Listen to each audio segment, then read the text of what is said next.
Okay, so now we're going to talk about isotopes and atomic mass.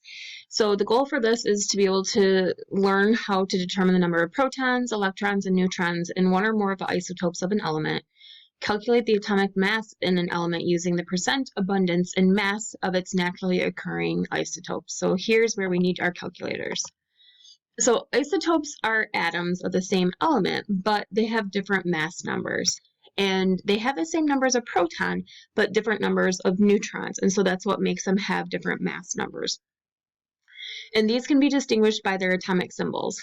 For example, magnesium has a mass number of 24 and an atomic number of 12.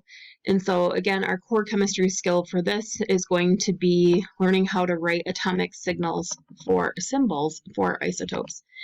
So with our isotopes and subatomic particles, the examples of numbers of subatomic particles for atoms, again, your mass number is going to be on the top, the atomic number is going to be on the bottom, and then we can break that down into how many protons, neutrons, and electrons we have for each of these different atoms. For magnesium, we can have different isotopes, and you can see the difference here where this is 24, this one's 25, and this one's 26. So that would be the difference and account for the different types of isotopes of that element. Okay. So here are a couple where we have magnesium 24, magnesium 25, or magnesium 26. And again, the number of protons is the same, the number of electrons is the same. The mass number is going to be different because the number of neutrons is going to be what changes. And so then because the neutron changes and that has a different weight of about 1, we can see that our mass ends up increasing. And then the percent abundance is just a known factor. So when looking at, a table of these different, actually we just did that one. I meant to click the next slide, sorry. So study check. So pause me for a second and look at these, and it'll say the naturally occurring carbon consists in 3 isotopes, carbon-12, carbon-13, and carbon-14. State the number of protons, neutrons, and electrons in each of the following. So pause me for a second.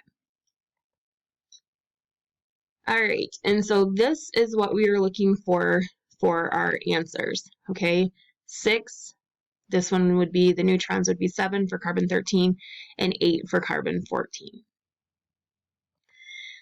Writing, again, let's practice this. Atomic symbols and atoms with the following subatomic particles.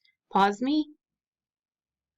All right, so did you guys get, we have oxygen, chlorine, and arginine, right? Okay, so here's another study check.